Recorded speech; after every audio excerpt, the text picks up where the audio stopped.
Hi hello study time ടിപ്സിൻ്റെ പുതിയൊരു വീഡിയോയിലേക്ക് എല്ലാവർക്കും സ്വാഗതം. 7th-ലെ 9ാമത്തെ ചാപ്റ്ററിൻ്റെ പാർട്ട് 5 വീഡിയോ ആണ്. കഴിഞ്ഞ ക്ലാസ്സിൽ നമ്മൾ പറഞ്ഞു നിർത്തിയത് സോയിൽ പൊല്യൂഷനെ കുറിച്ചാണ്.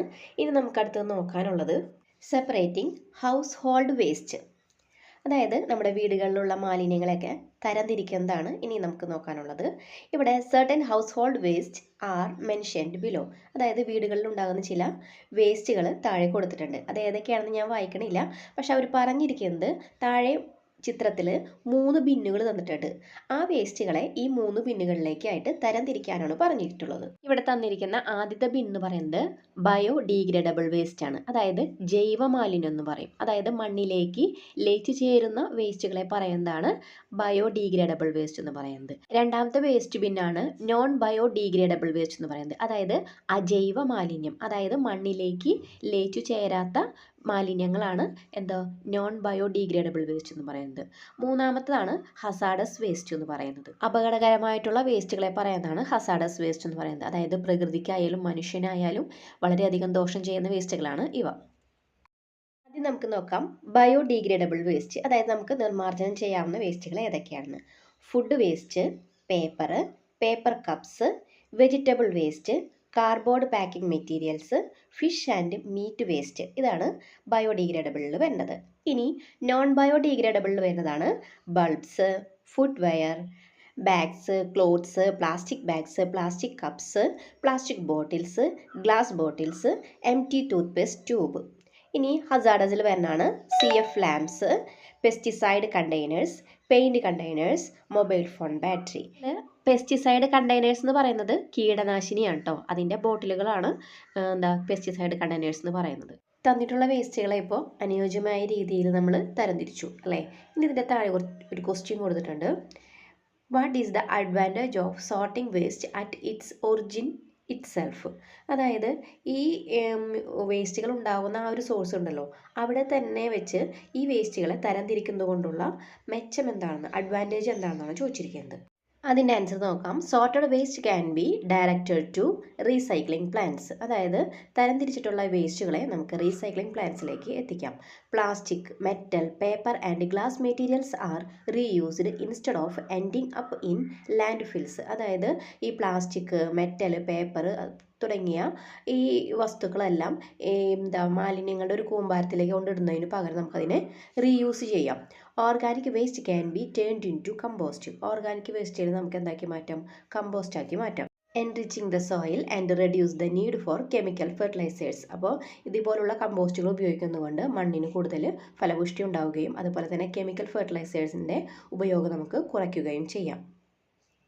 അടുത്ത ക്വസ്റ്റ്യൻ ഇവിടെ പറഞ്ഞിട്ടുണ്ട്. What should we do after sorting those garbage, let's discuss, അതായത് മാലിന്യങ്ങളെ തരംതിരിച്ചതിന് ശേഷം അവയെ എന്താണ് ചെയ്യേണ്ടതെന്ന്. നമ്മൾ ജൈവമാലിന്യം, അതായത് ബയോഡീഗ്രേഡബിൾ ആയിട്ടുള്ള വേസ്റ്റുകൾ നമുക്ക് വീട്ടിൽ തന്നെ കമ്പോസ്റ്റ് ആക്കി മാറ്റാമെന്ന് പറഞ്ഞു അല്ലേ. അതുകൂടാതെ നോൺ ബയോഡീഗ്രേഡബിൾ ആയിട്ടുള്ള വേസ്റ്റുകളാണെന്നുണ്ടെങ്കിൽ അതൊക്കെ കളക്ട് ചെയ്യാൻ വേണ്ടിയിട്ട് ഇപ്പോൾ എല്ലായിടത്തും ഹരിത കർമ്മസേനയൊക്കെ വരുന്നുണ്ട്. അപ്പോൾ നമുക്ക് അവരെ ഏൽപ്പിക്കുകയെന്നുണ്ടെങ്കിൽ നമുക്ക് അതുപോലുള്ള വേസ്റ്റുകളെ നമ്മുടെ വീട്ടിൽ നിന്ന് നമുക്ക് നീക്കം ചെയ്യാനായിട്ട് സാധിക്കും. ഇനി അത് കൂടാതെ ഇവിടെ സയൻറ്റിഫിക് മെത്തേഡുകളെ കുറിച്ച് പറഞ്ഞിട്ടുണ്ട്. ഇനി അത് എന്തൊക്കെയാണെന്ന് നമുക്ക് നോക്കാം.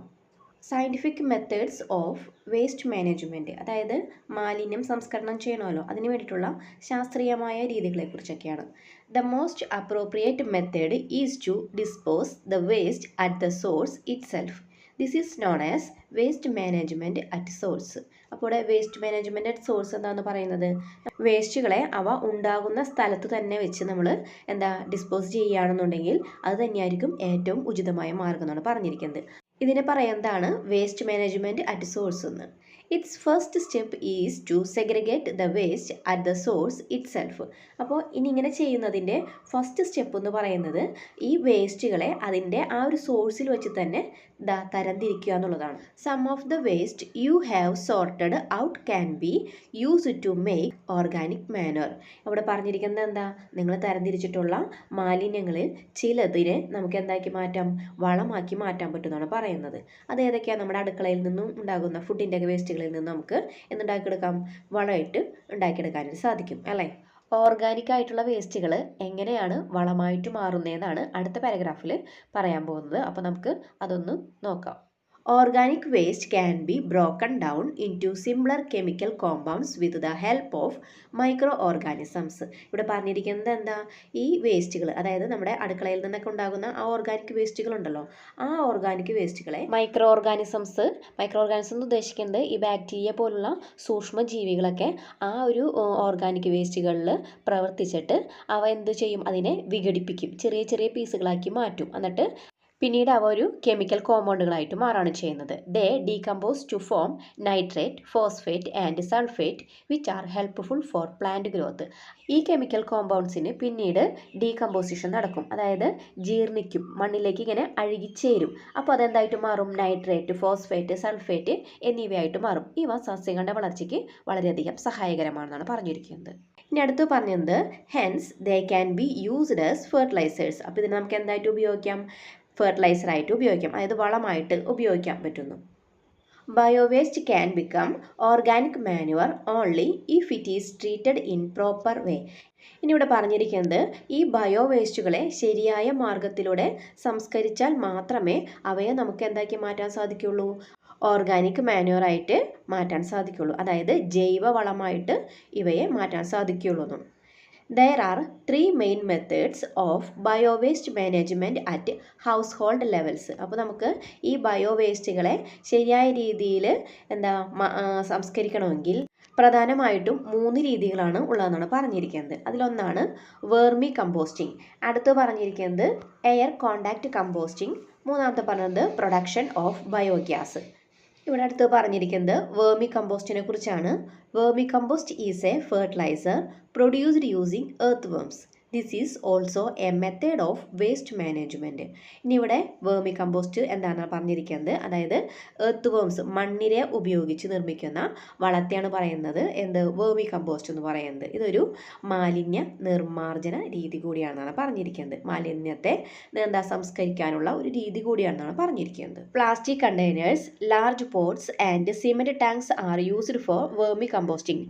പ്ലാസ്റ്റിക് കണ്ടെയ്നറുകൾ, ലാർജ് പോട്ടുകൾ, സിമെൻറ്റിൻ്റെ ടാങ്കുകൾ, ഇതൊക്കെ വേർമി കമ്പോസ്റ്റിന് വേണ്ടി ഉപയോഗിക്കാൻ പറ്റുമെന്നാണ് പറഞ്ഞിരിക്കുന്നത്.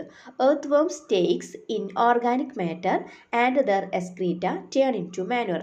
അപ്പോൾ മണ്ണിര ഈ ജൈവാവശിഷ്ടങ്ങളെല്ലാം അത് ഭക്ഷിച്ചതിന് ശേഷം അതിൻ്റെ വിസർജ്യമാണ് പിന്നീട് വളമായിട്ട് മാറുന്നത്. Manure produced by vermicomposting is superior to other manure. മറ്റുള്ള വളങ്ങളെക്കാളും കൂടുതൽ മികച്ചതാണ് എന്ത്, ഈ വേർമി കമ്പോസ്റ്റ് എന്നാണ് പറഞ്ഞിരിക്കുന്നത്. നെക്സ്റ്റ് ആണ് എയർ കോണ്ടാക്ട് കമ്പോസ്റ്റിംഗ്. ഇവിടെ ഒരു പിക്ചറിൽ ബയോ കമ്പോസ്റ്റർ ബിന്ന് തന്നിട്ടുണ്ട്. 3 തട്ടുകളായിട്ടുള്ള ഒരു ബിന്നാണ്. പലരും കണ്ടിട്ടുണ്ടാവും, വീടുകളിലൊക്കെ ഇതിപ്പോൾ ഉപയോഗിക്കുന്നുണ്ടാവും എന്ന് വിചാരിക്കുന്നു. A bio composter bin consist of specially designed containers for waste management. Bio വേസ്റ്റുകളെ സംസ്കരിക്കാനായിട്ട് പ്രത്യേകം ഡിസൈൻ ചെയ്തിട്ടുള്ള ഒരു പോട്ടുകളാണ് ഇവിടെ തന്നിട്ടുള്ളത്. They are arranged in tiers as shown in figure. ഇങ്ങനെ 3 ലെയറുകളായിട്ടായിരിക്കും ഈ പോട്ടുകൾ ഇങ്ങനെ വെച്ചിട്ടുണ്ടാവുക. The process taking place in it is air contact composting. Find out how it is works. ഇവിടെ പറഞ്ഞിരിക്കുന്നത് എന്താ, ഇതിൽ നടക്കുന്ന ആ ഒരു പ്രോസസ്സ് എന്ന് പറയുന്നത് എയറുമായിട്ട് കോണ്ടാക്റ്റ് ഉള്ള ഒരു കമ്പോസ്റ്റിംഗ് പ്രോസസ്സാണ് ഇവിടെ നടക്കുന്നതെന്ന് പറഞ്ഞിരിക്കുന്നത്.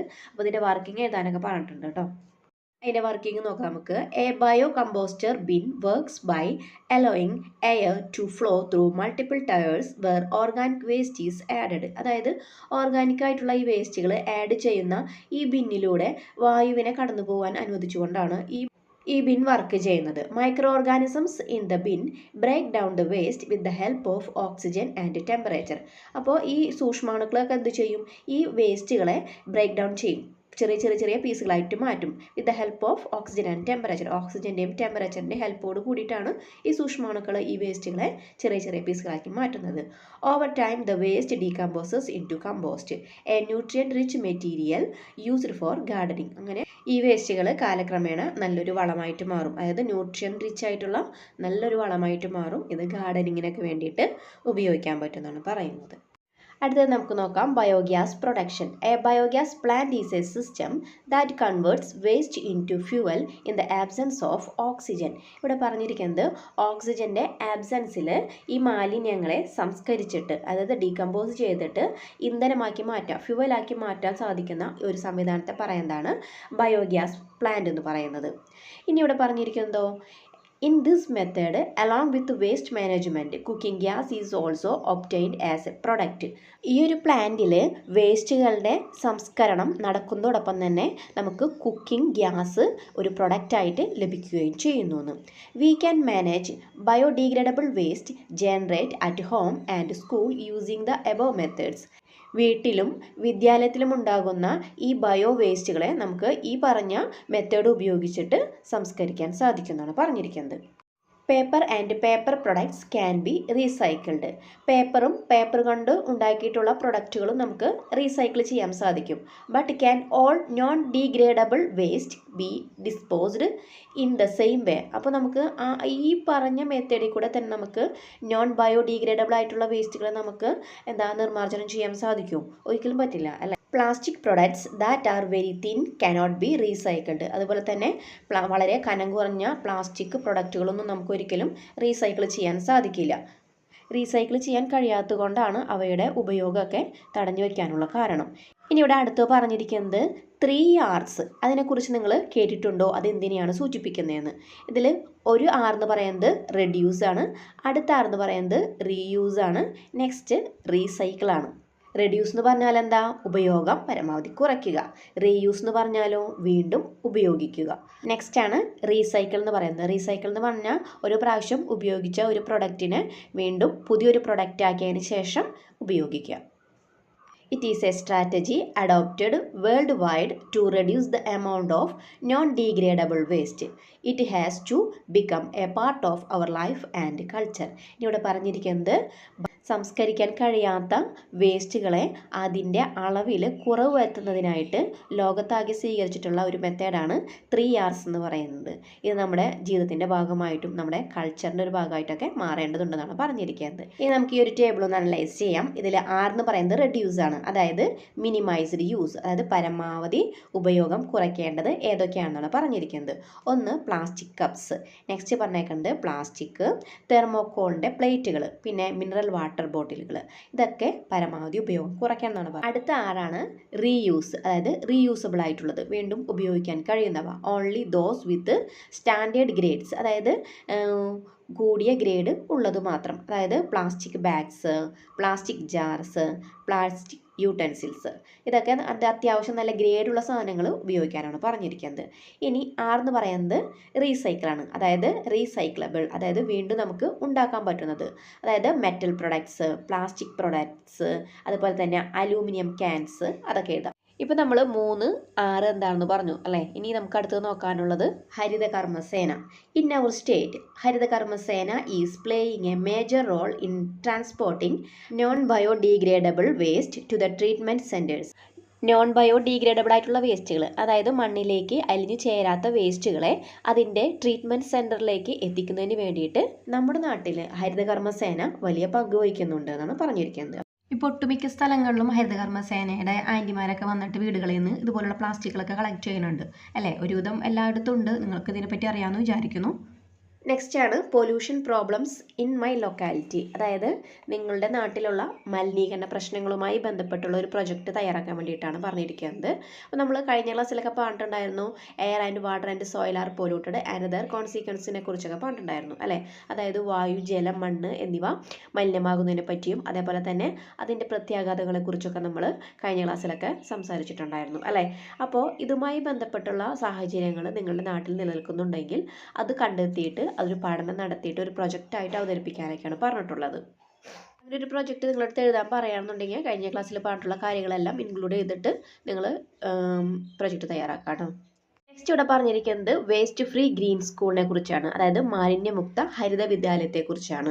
Discuss in class the steps you can take to make your school a waste free green school. അതായത് നിങ്ങളുടെ വിദ്യാലയത്തെ ഒരു മാലിന്യമുക്ത ഹരിത വിദ്യാലയമാക്കി മാറ്റുന്നതിനുള്ള പ്രവർത്തനങ്ങളെല്ലാം ക്ലാസ്സിൽ ചർച്ച ചെയ്യാനാണ് പറഞ്ഞിരിക്കുന്നത്. അതിന് വേണ്ടിയിട്ട് ഇവിടെ ഒബ്ജക്റ്റീവ്സും ആക്ഷൻ ടു ബി ടേക്കൺ, അതായത് നടപ്പിലാക്കേണ്ട പ്രവർത്തനങ്ങളൊക്കെ തന്നിട്ടുണ്ട്. ഒബ്ജക്റ്റീവ്സിൽ, അതായത് ലക്ഷ്യങ്ങളിൽ ആദ്യം പറഞ്ഞേക്കുന്നത് garbage disposal of noon meal, അതായത് ഉച്ചഭക്ഷണ മാലിന്യ നിർമ്മാർജ്ജനം. അതിന് വേണ്ടിയിട്ട് നമുക്ക് എന്ത് ചെയ്യാൻ പറ്റും? Collect organic waste separately for composting.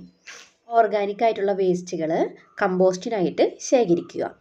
Next paper waste disposal, അതായത് കടലാസ് മാലിന്യ നിർമ്മാർജ്ജനം. ആക്ഷൻസ് ടു ബി ടേക്കണിൽ നമുക്ക് എഴുതാം promote digital communication to reduce paper use. പേപ്പറിൻ്റെ ഉപയോഗം കുറയ്ക്കുന്നതിനായിട്ട് ഡിജിറ്റലായിട്ടുള്ള കമ്മ്യൂണിക്കേഷനെ പ്രോത്സാഹിപ്പിക്കുക. പ്ലാസ്റ്റിക് വേസ്റ്റ് ഡിസ്പോസലിൽ എഴുതാൻ പറ്റുന്നത് reduce single use plastics by promoting reusable bottles, containers and utensils. നമ്മൾക്ക് വീണ്ടും ഉപയോഗിക്കാൻ പറ്റുന്ന ബോട്ടിലുകളും കണ്ടെയ്നറുകളൊക്കെ ഉപയോഗിക്കാൻ വേണ്ടി പ്രോത്സാഹിപ്പിക്കുക. അങ്ങനെ പ്രോത്സാഹിപ്പിക്കുന്നതിലൂടെ ഒറ്റ പ്രാവശ്യം ഉപയോഗിക്കാൻ പറ്റുന്ന പ്ലാസ്റ്റിക്കുകളുടെ ഉപയോഗം ഇതിലൂടെ കുറയ്ക്കാൻ വേണ്ടി സാധിക്കും. നെക്സ്റ്റ് പോയിന്റ് ആണ് കൺസ്ട്രക്റ്റിംഗ് ബയോഡൈവേഴ്സിറ്റി പാർക്ക്. അതായത് ബയോഡൈവേഴ്സിറ്റി പാർക്ക് എന്ന് ഉദ്ദേശിക്കുന്നത് ജൈവ വൈവിധ്യ പാർക്ക് എന്നാണ്. Identify A suitable area in the school for creating A biodiversity park. ഇങ്ങനെ ഒരു പാർക്ക് നിർമ്മിക്കുന്നതിന് വേണ്ടിയിട്ട് സ്കൂളുകളിൽ പ്രത്യേകമായിട്ടൊരു സ്ഥലം കണ്ടെത്താനാണ് പറഞ്ഞിരിക്കുന്നത്. ഇതിലേക്ക് ഞാൻ ഓരോ പോയിന്റുകൾ ആഡ് ചെയ്തിട്ടുള്ളൂ. കൂടുതൽ പോയിന്റുകൾ നിങ്ങൾക്ക് അറിയാവുന്നത് ആഡ് ചെയ്യാം കേട്ടോ. ഇതോടുകൂടി ഈ ഒരു ചാപ്റ്ററോട് അവസാനിച്ചു. ഇനി നമുക്കിതിൻ്റെ ലെറ്റസ് ആസസ് നോക്കാം. First question, observe the diagrams given below. Find out how the air is gets polluted in each situation and complete the table. ഇവിടെ കുറച്ച് സിറ്റുവേഷൻസ് തന്നിട്ടുണ്ട് അല്ലേ, അതായത് കുറച്ച് ചിത്രങ്ങൾ തന്നിട്ടുണ്ട്. ആ ഓരോ സിറ്റുവേഷൻസിലും വായു മലിനമാകുന്നത് എങ്ങനെയാണെന്ന് കണ്ടെത്തിയിട്ട് തന്നിരിക്കുന്ന ടേബിളിൽ ഫില്ല് ചെയ്യാനാണ് പറഞ്ഞിരിക്കുന്നത്. ഫസ്റ്റത്തെ ഫിഗർ തന്നിരിക്കുന്നത് കൺസ്ട്രക്ഷൻ സൈറ്റാണ്. അതായത് കെട്ടിടങ്ങളായാലും മറ്റുള്ള ബിൽഡിങ്ങുകളായാലും നിർമ്മിക്കുന്ന ആ ഒരു സൈറ്റാണ് തന്നിരിക്കുന്നത്. അപ്പോൾ ഇവിടെ പറഞ്ഞിട്ടുണ്ട് ways of air pollution, air മലിനമാകുന്ന രീതി എങ്ങനെയാണെന്ന് ചോദിച്ചിട്ടുണ്ട്. അടുത്ത ടേബിളിൽ ചോദിച്ചിട്ടുണ്ട് അതിൻ്റെ കോൺസിക്വൻസ്. അപ്പോൾ നമുക്ക് ഇത് രണ്ടും എഴുതാം. ടേബിളിൽ എഴുതാൻ സ്ഥലമില്ലാത്തതുകൊണ്ടാണ് ഞാൻ എങ്ങനെ എഴുതണത്. അപ്പോൾ നമുക്ക് ഇതിൻ്റെ ആൻസർ നോക്കാം. Construction site, dust particles from digging, moving and sifting materials. കെട്ടിടങ്ങളുടെയൊക്കെ പണികൾ നടക്കുന്ന സ്ഥലത്ത് കുറേ സാധനങ്ങൾ അങ്ങോട്ടും ഇങ്ങോട്ടും മാറ്റലും അതുപോലെ തന്നെ മണ്ണരിക്കലും കുഴിക്കലും ഒക്കെ ഉണ്ടാവും അല്ലേ. അപ്പോൾ അതിൽ നിന്നുള്ള ഡസ്റ്റ് പാർട്ടിക്കിൾസ് ആണ് എയറിനെ മലിനമാക്കുന്നത്. ഇനി അതിൻ്റെ കോൺസിക്വൻസ്, അതായത് ഇത് മൂലമുണ്ടാകുന്ന പ്രശ്നങ്ങളെക്കുറിച്ചാണ് പറഞ്ഞിരിക്കുന്നത്. Respiratory problems, eye irritation, damage to lungs and heart. ഇവിടെ പറഞ്ഞേക്കുന്നത് എന്താ, ശ്വാസകോശ സംബന്ധമായിട്ടുള്ള പ്രോബ്ലംസ് ഒക്കെ ഉണ്ടാവും. അതുപോലെ തന്നെ കണ്ണിന് അലർജിയൊക്കെ ഉണ്ടാവും. അതുപോലെ ലങ്സിനായാലും ഹാർട്ടിനായാലും ഡാമേജ് ഒക്കെ ഉണ്ടാവാനുള്ള സാധ്യത കൂടുതലാണ്. ഫിഗർ തന്നിരിക്കുന്നത് ഡെമോളിഷൻ സൈറ്റാണ്. അതായത് കെട്ടിടങ്ങളൊക്കെ പൊളിക്കുന്ന ഒരു സൈറ്റാണ് തന്നിരിക്കുന്നത്. Demolition site, dust waste materials from the demolition process. അതായത് ഇങ്ങനെ കെട്ടിടങ്ങളൊക്കെ പൊളിക്കുന്ന സമയത്ത് അവിടെ പൊടിപടലങ്ങൾ ഉണ്ടാവും, അതുപോലെ തന്നെ വേസ്റ്റ് മെറ്റീരിയലൊക്കെ ഉണ്ടാവും. അതിൽ നിന്നും ആണ് വായു മലിനമാകുന്നത്. ഇനി അതിൻ്റെ കോൺസിക്വൻസ് നോക്കാം. Respiratory problems, eye irritation, damage to lungs and heart. ഇവിടെ പറഞ്ഞിരിക്കുന്നത് ശ്വാസകോശ സംബന്ധമായിട്ടുള്ള പ്രശ്നങ്ങൾ, കണ്ണിലെ അലർജി, മലിനമായ വായു ശ്വസിക്കുമ്പോൾ നമുക്ക് ഹാർട്ടിനായാലും അതേപോലെ തന്നെ ശ്വാസകോശത്തിനായാലും ഓരോ അസുഖങ്ങളൊക്കെ ഉണ്ടാകാനുള്ള സാധ്യത കൂടുതലാണ്. നെക്സ്റ്റ് രണ്ട് പിക്ചറുകൾ തന്നിട്ടുള്ളത് ഇൻഡസ്ട്രിയൽ ഏരിയാസ് ആണ്. അതായത് വ്യവസായങ്ങളൊക്കെ നടക്കുന്ന ഫാക്ടറികളൊക്കെ ഉണ്ടല്ലോ, അവിടെ നിന്നും എങ്ങനെയാണ് എയർ പൊല്യൂട്ടഡ് ആവുന്നതെന്നാണ് നമുക്ക് നോക്കാനുള്ളത്. Smoke and exhaust gases from factory chimneys. അതായത് ഫാക്ടറികളുടെ ചിമ്മിനിയിലൂടെ പുറന്തള്ളുന്ന വിഷവാതകങ്ങളും അതേപോലെ തന്നെ പുകയുമെല്ലാം വായുവിനെ മലിനമാക്കുന്നു. ഇനി അതുമൂലമുണ്ടാകുന്ന പ്രശ്നങ്ങളാണ് respiratory problems, acid rain, global warming, damage to plants and ecosystem. അപ്പോൾ ഇത് ശ്വാസകോശ രോഗങ്ങൾക്ക് കാരണമാകുന്നുണ്ട്. പിന്നെ അതുപോലെ തന്നെ ആസിഡ് മഴ, ഗ്ലോബൽ വാർമിംഗ്, അതായത് ആഗോള താപനം, അതുപോലെ പ്ലാന്റ്സിനെയും ആവാസ വ്യവസ്ഥയെയും ഇത് ബാധിക്കുകയും ചെയ്യും. അടുത്തതാണ് ട്രാഫിക് കൺജസ്റ്റൻ. അതായത് വാഹനങ്ങളുടെ എല്ലാം ആ ഒരു തിക്കും തിരക്കും അല്ലെ ട്രാഫിക്. അതിൽ നമുക്ക് നോക്കാം vehicle exhaust gases from burning fossil fuels. അതായത് വാഹനങ്ങളുടെ പുക, അതായത് ഫോസിൽ ഫ്യൂവൽസ് ഒക്കെ കത്തിയിട്ടാണല്ലോ അതിൽ നിന്നും എന്തുണ്ടാവുന്നത്, ഗ്യാസസ് ഉണ്ടാവുന്നത്. അപ്പോൾ ആ ഗ്യാസുകളാണ് അന്തരീക്ഷത്തെ മലിനമാക്കുന്നത്. ഇനി ഇതിൻ്റെ കോൺസിക്വൻസ് നോക്കാം. Respiratory problems, heart disease, acid rain, global warming. അപ്പോൾ നമ്മൾ നേരത്തെ പറഞ്ഞ പോലെ തന്നെ ശ്വാസകോശ സംബന്ധമായിട്ടുള്ള അസുഖങ്ങൾക്കും അതുപോലെ തന്നെ ഹൃദയ സംബന്ധമായ അസുഖങ്ങൾക്കും കാരണമാകുന്നുണ്ട്. പിന്നെ ആസിഡ് മഴ, അതുപോലെ തന്നെ ആഗോളതാപനത്തിനൊക്കെ കാരണമാകുന്നു. അതായത് ഈ വിഷാംശങ്ങൾ നിറഞ്ഞ വായുവാണ് നമ്മൾ ശ്വസിക്കുന്നത്. അപ്പോൾ നമ്മുടെ ആരോഗ്യത്തിനും അതേ ബാധിക്കും. രണ്ടാമത്തെ question, prepare posters calling from a prevention of environmental pollution. അതായത് പരിസ്ഥിതി മലിനീകരണം ഒഴിവാക്കാൻ വേണ്ടിയിട്ടുള്ള പോസ്റ്ററുകൾ ഉണ്ടാക്കാനാണ് പറഞ്ഞിട്ടുള്ളത്. ഇനി നമുക്കതിലേക്ക് വേണ്ടിയിട്ട് ഒന്ന് രണ്ട് വാക്കുകളൊക്കെ ഞാൻ തരാം, നിങ്ങൾ പോസ്റ്റർ ഉണ്ടാക്കിയാൽ മതി കേട്ടോ. Reduce, reuse, recycle. Breathe clean, live green. നിങ്ങൾക്ക് ഇഷ്ടമുള്ള വാക്കുകൾ ഏതാട്ടോ, ഞാൻ തന്നേ ഉള്ളൂ. അപ്പോൾ നമുക്ക് മൂന്നാമത്തെ ക്വസ്റ്റ്യൻ നോക്കാം. Identify the correct statements regarding plastic waste management from those given below. അതായത് തന്നിരിക്കുന്ന കുറച്ച് സ്റ്റേറ്റ്മെൻറ്റുകളിൽ നിന്നും പ്ലാസ്റ്റിക് മാലിന്യങ്ങൾ കൈകാര്യം ചെയ്യുന്നതുമായി ബന്ധപ്പെട്ടിട്ടുള്ള ശരിയായിട്ടുള്ള സ്റ്റേറ്റ്മെൻറ്റ് ഏതാണെന്ന്. അപ്പോൾ നമുക്ക് വായിച്ചു നോക്കാം. Thin plastic products should be burned. അതായത് കനം കുറഞ്ഞ പ്ലാസ്റ്റിക് പ്രൊഡക്റ്റുകളെല്ലാം കത്തിച്ചു കളയണമെന്ന്. അത് ശരിയായിട്ടുള്ളതാണോ? അല്ല അല്ലേ. അടുത്ത് നമുക്ക് നോക്കാം. Plastic products should B recycled as much as possible. അതായത് പ്ലാസ്റ്റിക് പ്രൊഡക്റ്റുകൾ പരമാവധി റീസൈക്കിൾ ചെയ്യണമെന്ന്. അതായത് റീസൈക്കിൾ ചെയ്തിട്ട് വീണ്ടും ഉണ്ടാക്കിയിട്ട് ഉപയോഗിക്കണമെന്ന്. അത് ശരിയായിട്ടുള്ള പ്രസ്താവനയാണ് അല്ലേ. അടുത്ത് നമുക്ക് നോക്കാം. Plastic products should B reused as much as possible. Plastic പ്രൊഡക്റ്റുകൾ പരമാവധി റീയൂസ് ചെയ്യണമെന്ന്. അപ്പോൾ അത് ശരിയായിട്ടുള്ളതാണ്. അടുത്തത് use of plastic products should B minimised. അതായത് പ്ലാസ്റ്റിക് പ്രൊഡക്റ്റുകളുടെ ഉപയോഗം പരമാവധി കുറയ്ക്കണം. അതും ശരിയായിട്ടുള്ളതാണ് അല്ലേ. അപ്പോൾ ഇതിൽ ശരിയായിട്ടുള്ളത് ഏതൊക്കെയാ? ബി വരും, സി വരും, ഡി വരും. നാലാമത്തെ question. Which method of purification can be adapted to separate fresh water from sea water. അതായത് സമുദ്രജലത്തിൽ നിന്നും ശുദ്ധജലം വേർതിരിക്കാൻ സ്വീകരിക്കാവുന്ന മാർഗം ഏതാണെന്ന് താഴെ തന്നിരിക്കുന്നതിൽ. അതിൽ ഏത് തന്നിട്ടുണ്ട്? സിഫ്റ്റിങ്, അതായത് അരിക്കൽ. രണ്ടാമത്തത് ക്ലോറിനേഷൻ. മൂന്നാമത്തത് ഡിസ്റ്റിലേഷൻ. നാലാമത്തത് സെഡിമെൻറ്റേഷൻ. ഇതിലെ ഏത് മെത്തേഡാണ് യൂസ് ചെയ്യാൻ പറ്റുന്നതെന്ന്. ഇതിൻ്റെ ആൻസർ എന്ത് വരും? ഡിസ്റ്റിലേഷനാണ് അല്ലേ. നമ്മൾ കഴിഞ്ഞ ക്ലാസ്സുകളിലൊക്കെ പറഞ്ഞിട്ടുണ്ടായിരുന്നു. ഇതോടുകൂടി നമ്മളുടെ ഒരു ചാപ്റ്റർ അവസാനിച്ചിരിക്കുകയാണ്. നിങ്ങൾക്ക് വീഡിയോ ഉപകാരപ്പെട്ടെങ്കിൽ ഫ്രണ്ട്സിന് ഷെയർ ചെയ്യാം. അപ്പോൾ നമുക്ക് അടുത്ത ചാപ്റ്ററുമായിട്ട് പുതിയൊരു വീഡിയോയിലൂടെ കാണാം.